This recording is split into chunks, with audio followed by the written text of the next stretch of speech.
Hello students, welcome to back our best English school online lecture. तो last lecture में हमने chapter 3 का अभ्यास पूरा किया। अब हम देखते हैं चैप्टर 4। तो इस चैप्टर का नाम है सिंहनु मृत्यु और इसका साहित्य प्रकार है नवलकथा खंड। तो सिंहनु मृत्यु मतलब एक शेर की डेट हो जाती है। इसका जो साहित्य प्रकार है नवलकथा मीन्स नॉवेल में से एक पार्ट लिया गया है और ये नॉवेल लिखी है ध्रुव भट्ट ने, जिसके राइटर है ध्रुव भट्ट। तो अकुपार नॉवेल में से लिया गया एक पार्ट है। तो हमें याद रखना है कि इस जो सिंहनु मृत्यु लेसन है हमारा कौन से संदर्भ ग्रंथ में से लिया गया है। ऐसा प्रश्न हमें परीक्षा में अगर आए तो हमें याद रखना है कि अकुपार नॉवेल में से लिया गया एक पार्ट है ये। तो हम देखते हैं सबसे पहले हमारे जो लेखक है उनका पूरा नाम है ધ્રુવ પ્રબોધરાય ભટ્ટ और गुजराती भाषाના લેખક અને કવિ છે તે। તેમના પુસ્તક અકુપાર પરથી એ જ નામનું એક નાટક પણ બન્યું છે। અદિતિ દેસાઈના દિગ્દર્શનમાં બનાવવામાં આવ્યું છે આ નાટક અને આ નાટકને ટ્રાન્સમીડિયા એવોર્ડ સમારંભમાં 2013માં 2 પુરસ્કાર પણ મળ્યા હતા। તેમનું બીજું પુસ્તક છે તત્વમસી। તો એના પરથી એક ગુજરાતી ફિલ્મ પણ બની છે રેવા, જે 2018માં રિલીઝ થઈ હતી। તો આ રેવા જે ફિલ્મ છે તો નર્મદા જે આપણી નદી છે એનું નામ છે રેવા, તો તેના પર એક ફિલ્મ બની છે। તો આ લેખક આપણા પ્રકૃતિ પ્રેમી છે, પ્રકૃતિ પ્રત્યે ખૂબ જ પ્રેમ રહેલો છે અને ત્યાં આસપાસ પ્રકૃતિની પાસે રહેતા લોકોને અહીંયા જે પ્રાણીઓ અને આત્મીયતા જે સંબંધ દર્શાવે છે કે કેટલાક માણસોને પણ પ્રકૃતિ તરફ કેવો પ્રેમ છે, કેવો નેચર પ્રત્યે પ્રેમ છે, અહીંયા એમની મોસ્ટ ઓફની બધી જ નવલકથાઓમાં જોવા પડે છે પ્રકૃતિ પ્રત્યેનો પ્રેમ માણસોનો। તો આપણે ધ્રુવ ભટ્ટનો પરિચય મેળવી લઈએ પહેલાં। તો ધ્રુવ ભટ્ટનો જન્મ ભાવનગર જિલ્લાના નીંગાડામાં થયો હતો। તેમનું વતન મોરબી છે। તેમણે BCom સુધીનું શિક્ષણ મેળવ્યું છે। તેમણે પ્રકૃતિ સાથેના મનુષ્યના આત્મીય સંબંધનું ગુજરાતી નવલકથામાં ઉત્તમ આલેખન કર્યું છે। સમુદ્રાંતિકે, અગ્નિકન્યા, તત્વમસી, અત્રાપી, અકુપાર, કર્ણલોક, તિમિરપંથી તેમની નવલકથાઓ છે। શૃણવંત ગાય તેના ગીત તેમના કાવ્ય સંગ્રહો છે। ખોવાયેલું નગર તેમનો કિશોર કથાનો સંગ્રહ છે। તેઓ ગુજરાત સાહિત્ય અકાદમીના પુરસ્કાર તથા સાહિત્ય અકાદમીના દિલ્હીના પુરસ્કારથી સન્માનિત થયેલા છે। તો આ લેખક છે આપણા ધ્રુવ ભટ્ટ।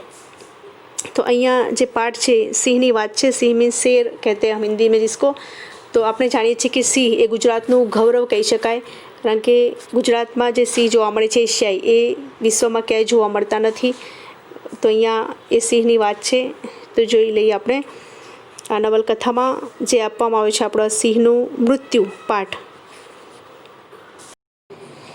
તો આ જે નવલકથા છે અકુપાર, એમાંથી એક ભાગ લેવામાં આવેલો છે સિંહનું મૃત્યુ। તો અહીંયા એક સિંહનું મૃત્યુ થઈ જાય છે અને એના મૃત્યુ થવાથી જે ગામ લોકો છે આજુબાજુના, એ લોકો જે દુઃખ વ્યક્ત કરે છે, જે શોક વ્યક્ત કરે છે, અહીંયા લેખકે એની રજૂઆત કરી છે કે જે આપણામાં જોઈએ છે કે કોઈ માણસ આજુબાજુમાં કોઈ દૂરના વિસ્તારમાં મૃત્યુ પામે તો આપણને કોઈ ફરક નથી પડતો, પણ અહીંયા એક જાનવર છે, સિંહ શું કહી શકાય, એક જાનવર, અને એક જાનવર પ્રત્યે જે પ્રેમ લોકોનો જોવા મળે છે ગામના લોકોનો, એ અહીંયા લેખકે રજૂ કર્યો છે કે એક પ્રાણી પ્રત્યે જે પ્રેમ વ્યક્ત કર્યો છે, કે દુઃખ વ્યક્ત કરે છે અને શોક વ્યક્ત કરે છે। એક સૃહનું મૃત્યુ થવાથી જેમ માણસની શોક સભા થાય તેમ તેની પણ શોક સભા રાખવામાં આવે છે અને જેમ માણસની મરણ પછી અંતિમ વિધિ થાય તેમ એક સિંહની પણ અંતિમ વિધિ કરવામાં આવે છે, તેની એટલે કે તેની દફન ક્રિયા કરવામાં આવે છે અને એની શોક સભા પણ રાખવામાં આવે છે। એવું અહીંયા આ નવલકથામાં આપણે જોઈ શકીએ છીએ અહીંયા આ પાઠમાં। તો અહીંયા જે આ નદી છે હિરણ નદી, જે સાસણમાં આવેલી છે। હવે આપણે સૌ ગીર વિશે જાણીએ છીએ કે ગીરના જંગલોમાં સિંહ જોવા મળે છે। હવે ભારતમાં ઘણી બધી જગ્યાએ સિંહ જોવા મળે છે વિદ્યાર્થી મિત્રો, પણ એશિયાઈ જે સિંહ છે એ આ આખા વિશ્વમાં જે ગુજરાત રાજ્યમાં આવેલા સૌરાષ્ટ્ર વિસ્તારમાં આવેલા ગીર અભયારણ્યમાં જોવા મળે છે। તો ગીર અભયારણ્ય મીન્સ લાયન સેન્ચुरी के बारे में आप जानते हैं, वहाँ देखने को मिलते हैं। तो आम तो आखा भारतમાં ઘણી જગ્યાએ સિંહ જોવા મળે છે, પણ આ એશિયાઈ જે સિંહ હોય તે ગીરના જંગલોમાં જોવા મળે છે આજુબાજુના વિસ્તારમાં ત્યાં। તો અહીંયા એવા જ એક સિંહની વાત છે। એક ગામ છે જે સાસણ, ત્યાં હિરણ નદી આવેલી છે અને હિરણ નદી ઉપર એક પુલ છે। તો ત્યાં પુલ ઉપર રાત્રે સિંહ પસાર થઈ રહ્યો હતો રાત્રે, અને અંધકારમાં ત્યાં અંધારામાં જઈ રહ્યો હતો અને અચાનક બંને બાજુ પુલના બંને છેડે વાહનો આવી જાય છે અને વાહનો આવવાથી એની આંખોમાં જે પ્રકાશ પડે છે, લાઇટના ફોક્સ, ત્યાં ડ્રાઈવરને ખબર પડે છે કે અહીંયા પ્રાણી જઈ રહ્યું છે, સિંહ જઈ રહ્યો છે। તે તેને બચાવવાનો પ્રયત્ન પણ કરે છે અને તે પોતાનું વાહન થંભાવે પણ છે, એટલે કે ઊભું પણ રાખે છે, પણ સિંહ એક પ્રાણી કહેવાય અને સમજી ન શક્યો કે એ જો એક બાજુ સીધો ચાલ્યો ગયો હોત તો એવું ના થાત, પણ એની જે પ્રકૃતિ કહેવાય સિંહની કે અલમસ્ત થઈને ચાલવું, અને બીજું કે બેદરકારીથી, એક જાનવર એ જાનવર જ કહી શકાય અને એ પોતાની જાત છતી કર્યા વગર ના રહે, એટલે કે પાછળ શું છે તે તેનું ધ્યાન નથી રાખતો અને પોતે છલાંગ મારી દે છે કે એને અંધારામાં કંઈ દેખાતું નથી।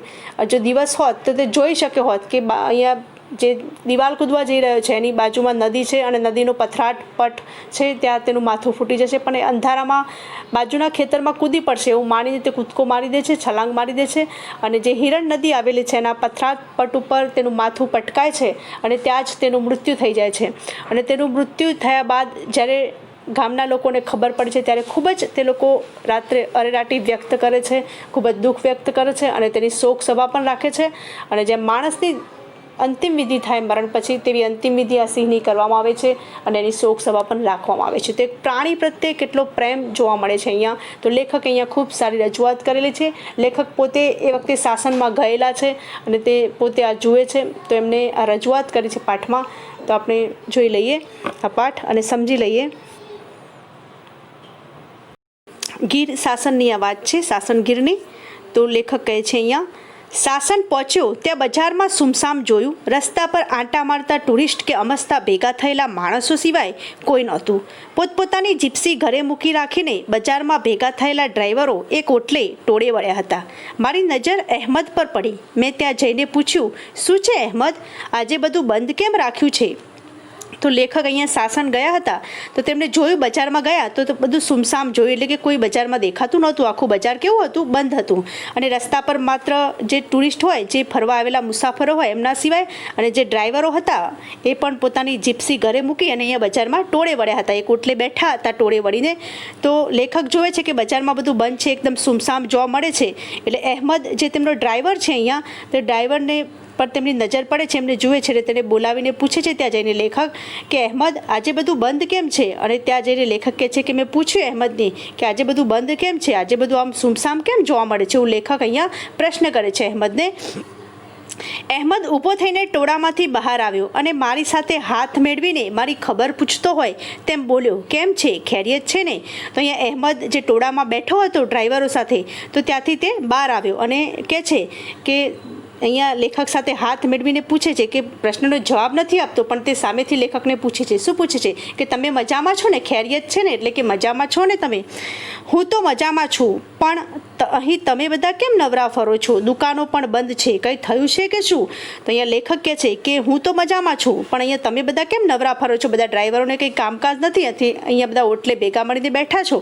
એટલે લેખકે એમને અહેમદને પૂછે છે કે તમે બધા કેમ નવરા ફરો છો? દુકાનો પણ બંધ છે, આખું બજાર બંધ હતું. એટલે લેખક આવો પ્રશ્ન કરે છે કે કંઈ થયું કે શું, એટલે કે શું થયું છે, એવો પ્રશ્ન અહીંયા લેખક અહેમદને કરે છે.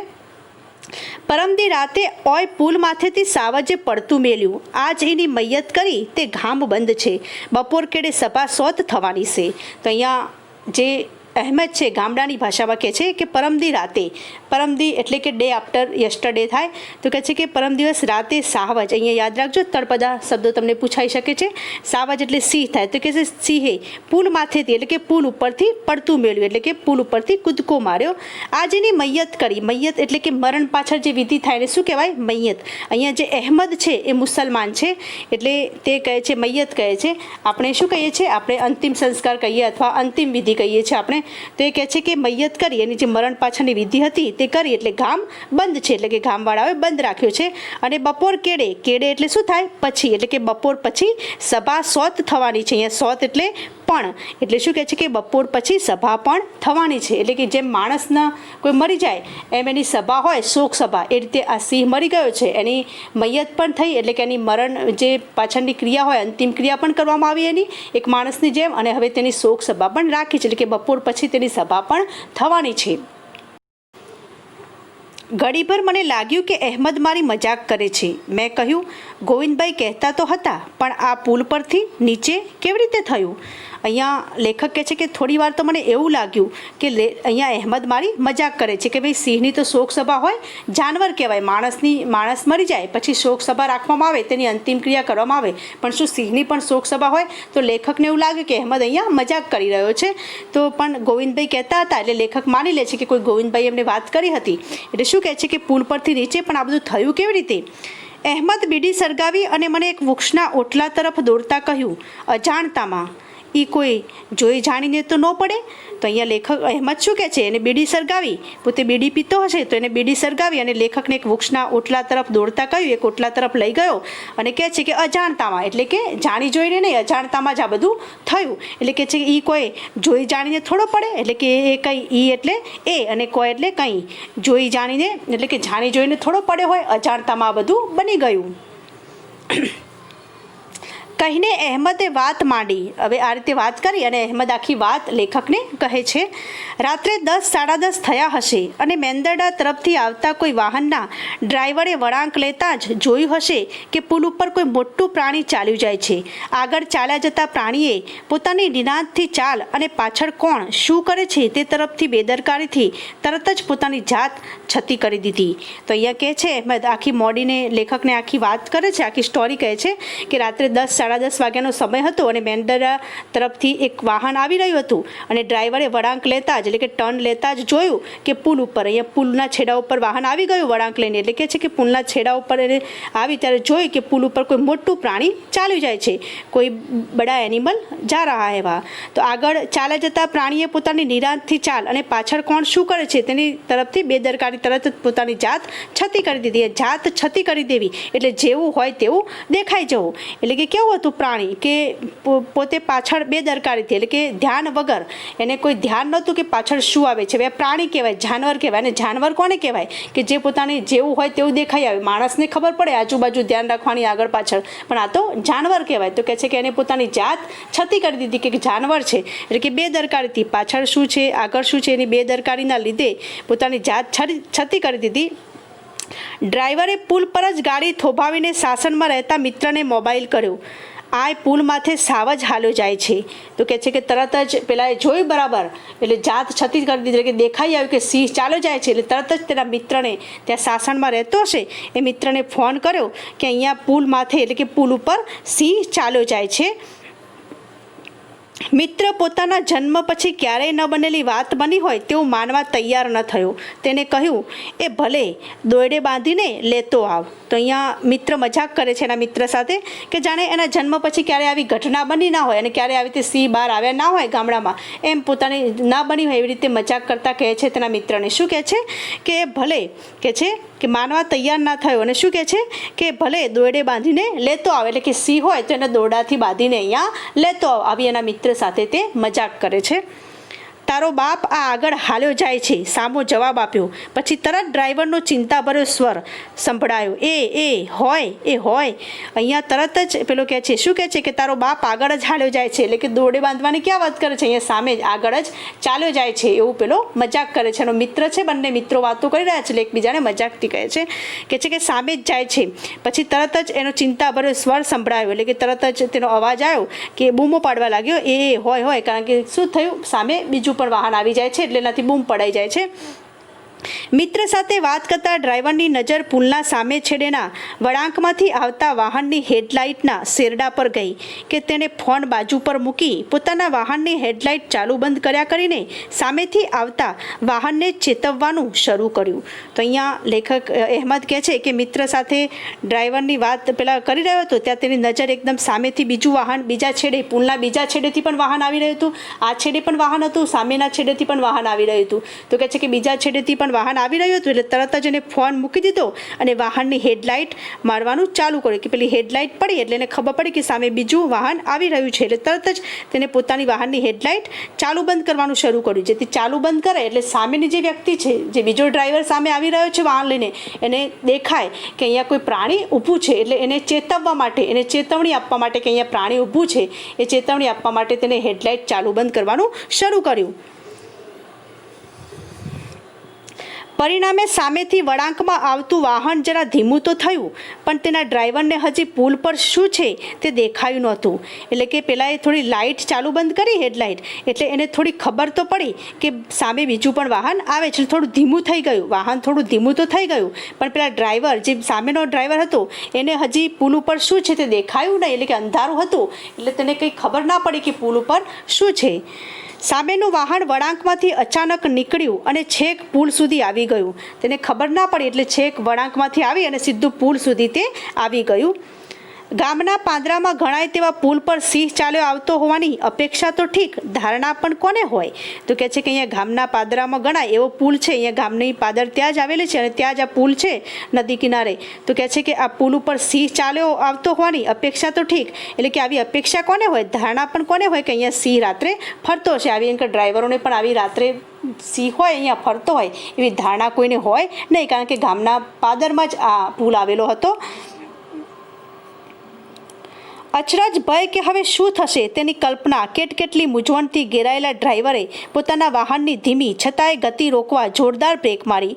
ચી અવાજ કરીને વાહન પુલ વચ્ચે રોકાઈ ગયું. તો અહીંયા અહેમદ કહે છે કે હવે શું થશે, એટલે કે એકદમ નજીક તો આવી ગયો પુલ ઉપર અને પછી ખ્યાલ આવે છે એટલે અચરજ એટલે કે નવાઈ થઈ અને ભય એટલે કે ડર સાથે હવે શું થશે તેની કલ્પના એકદમ અચાનક જ જોયું તેને, એટલે કે એક ડર લાગ્યો અને અચાનક જ નવાઈ પામી તેવી કલ્પનાઓ થવા લાગી કે હવે શું થશે.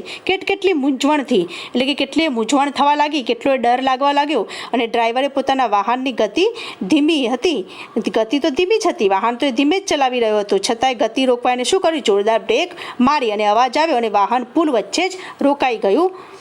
અહેમદે કહ્યું, સાવ જ સીધો હાલ્યો ગયો હોત તો કોઈ થવાનું નહોતું, પણ અવાજ કોને કહેશે? તો કે અહીંયા અહેમદ કહે છે, શું કહે છે કે અહેમદે કહ્યું કે સાવજ જો સીધો ચાલ્યો ગયો હોત તો કોઈ થવાનું નહોતું, એટલે કે જો સીધો ચાલ્યો ગયો હોત તો કશું થવાનું નહોતું, પણ સાવજ કોને કહેશે? સાવજ એટલે સિંહ. તો કહે છે કે પણ સિંહ કોને કહેવાય? આ તો સિંહ કહેવાય, વનરાજા કહેવાય. માણોના ઘોઘાટને અજવાળો એની મોજમાં નહીં, એને તો ઠાઠથી હાલવાની મોજ, ગાડીઓને માણો ભાડે ન્યો આગોતરીને હાલે. તો શું કહે છે અહીંયા તેની દેશી ભાષામાં અહીંયા અહેમદ કહી રહ્યો છે કે સાવજ આ તો સિંહ કહેવાય, એટલે કે માણસનો ઘોઘાટ થાય, માણો એટલે શું થાય, અહીંયા માણસ થાય. તો કે છે માણસનો ઘોઘાટ, અવાજ અને અજવાળા એની મોજમાં નહીં, એટલે કે આ બધું એને ગમે નહીં. આ લાઇટોના અજવાળા થાય, માણસ થાય, એટલે કે અજવાળામાં અને માણસનો ઘોઘાટ હોય, આ બધું સિંહને ગમે નહીં, ત્યાં તો સિંહ જોવા મળે નહીં. પણ શું કહે છે, એની મોજમાં નહીં, એને તો ઠાઠથી હાલવાની મોજ. સિંહ તો કેવો હોય, અલમસ્ત થઈને ચાલે જતો હોય, એને તો બસ એની મસ્તીમાં જે ચાલે જતો હોય, એને બેદરકારી હોય, એને પાછળ શું છે એ બધું એને ધ્યાન હોય નહીં. તો કહે છે કે એને તો ઠાઠથી હાલવાની મોજ, બસ એ તો વનરાજા એટલે કે વનનો રાજા કહેવાય, એ તો શાહી મિજાજમાં ચાલે જતો હોય. ગાડીને માણો ભાડે ને આગે તરીને હાલે, આગે એટલે શું થાય, દૂર, એટલે કે ગાડી અને માણસને જુએ, ભાડે એટલે શું થાય, જુએ, ત્યાં ન્યાય એટલે ત્યાં તો તે થોડો દૂર થઈને ચાલવા લાગે, એટલે કે જ્યાં માણસને ગાડીઓ જો જુએ સિંહ દૂરથી તો પણ તે દૂર ચાલે છે, એ તે માણસના ઘોઘાટ અને આ રીતે અવાજમાં તે આવે નહીં. અહેમદની વાત સાચી હતી. અરણ્યની કેડીઓ પર બંને તરફ તો શું ચારે તરફ વાહનો હોય તો પણ ગીરનો વનરાજ કંઈ પણ પરવા વગર પોતાની મસ્તીમાં વાહનો વચ્ચેથી બેઝિઝક પાર નીકળી જતો મેં જોયો છે. અહીં પુલ પર સિમેન્ટ ડામરના રસ્તે તેને નવું લાગ્યું. બેઉ તરફથી આંખો આંજી નાખતા પ્રકાશના શેરડા અને અવાજથી કંટાળીને પ્રકાશહીન વિસ્તારમાં ખસી જવાનું નક્કી કર્યું હોય તેમ શાર્દુલ પુલની પાળી કૂદીને પેલી તરફ ગયો. તો અહીંયા લેખક કહી રહ્યા છે કે અહેમદની વાત સાચી હતી, એટલે કે અરણની કેડીઓ પર ક્યારેક લેખકે જોયું હશે કે બંને તરફ આવું તેમ કે મેં ઘણી વખત જોયું છે કે બંને તરફ તો શું ચારે તરફ વાહનો આવતા હોય તો પણ જો ગીરનો વનરાજ એટલે કે જે સિંહ છે જેને વનરાજ કહીએ છીએ આપણે, વનરાજા કહીએ છીએ, તો કહે છે કે વનરાજ જે છે એ તો કંઈ પણ પરવા વગર પોતાની મસ્તીમાં વાહનો વચ્ચેથી અહીંયા બેઝિઝક એટલે કે અચકાયા વિના ચાલ્યો જતો હોય. શાર્દુલ એટલે શું થાય અહીંયા, શાર્દુલ એટલે સિંહ. તો કહે છે કે બેઝિઝક પાર નીકળી જતો મેં જોયો છે. તો લેખક કહે છે કે આવું ઘણી બધી વાર મેં પણ જોયેલું છે કે ચારે બાજુથી વાહનો આવતા હોય તો એ જંગલમાં એ સિંહ હોય, જંગલની પાસે રસ્તો હોય તો ત્યાં અચાનક જ સિંહો પોતાની મસ્તીમાં ચાલ્યા જતા હોય, બેઝિઝક એટલે કોઈ પણ જાતની પરવા કર્યા વગર તેઓ ચાલ્યા જતા હોય છે. અહીં પુલ પર સિમેન્ટ ડામરના રસ્તે તેને નવું લાગ્યું, એટલે કે જે પુલ હતો ત્યાં સિમેન્ટ અને ડામરનો રસ્તો શું લાગ્યું, તેને નવું લાગ્યું હશે. બેઉ તરફથી આંખો આંજી નાખતા પ્રકાશના શેરડા અને અવાજથી કંટાળીને પ્રકાશહીન વિસ્તારમાં ખસી જવાનું નક્કી કર્યું હોય તેમ શાર્દુલ પુલની પાળી કૂદીને પેલી તરફ ગયો. તો કહે છે કે બેઉ તરફ આ બાજુથી પણ બંને બાજુથી વાહનો આવી રહ્યા હતા પુલના છેડે અને વચ્ચે અહીંયા સિંહ હતો. તો કહે છે બંને તરફથી પ્રકાશ આવે, આંખોમાં તેની બંને આંખોમાં પ્રકાશ પડ્યો સામેથી બંને લાઇટોનો, આંખો આંજી નાખતો પ્રકાશ પ્રકાશના શેડા અને જે અવાજ થયો, જે હોર્ન વગાડ્યા એને ત્યાંથી ખસી જવા માટે, તો કે છે અવાજથી કંટાળી અને એને તો પ્રકાશ લાઇટ કે છે અજવાળા એને ગમતા નથી. સિંહને અજવાળું હોય, પ્રકાશ હોય તો આવું બધું આ જંગલી પ્રાણીઓને ગમે નહીં, તો કે છે ત્યાંથી આ પ્રકાશવાળા વિસ્તારમાંથી તેને ખસી જવાનું વિચાર્યું હશે અને તરત જ આ શાર્દૂલ પુલની પાળી કૂદીને પેલી તરફ ગયો. એટલે કે આ શાર્દૂલ એટલે શું થાય? સિંહ. એટલે કે પુલની પાળી કૂદી અને પેલી તરફ તેને જવાનું વિચાર્યું, તે कूदी गयो. तो अब ये सिंह ने वहाँ छलांग लगा दी. तो अब देखेंगे हम आगे क्या होता है. तो मिलेंगे हम नेक्स्ट लेक्चर में. तो अगर आपको ये वीडियो लेक्चर पसंद आया है तो इसको लाइक करना और इस चैनल को आप सब्सक्राइब करना. ओके, तो मिलेंगे हम नेक्स्ट लेक्चर में. Thank you.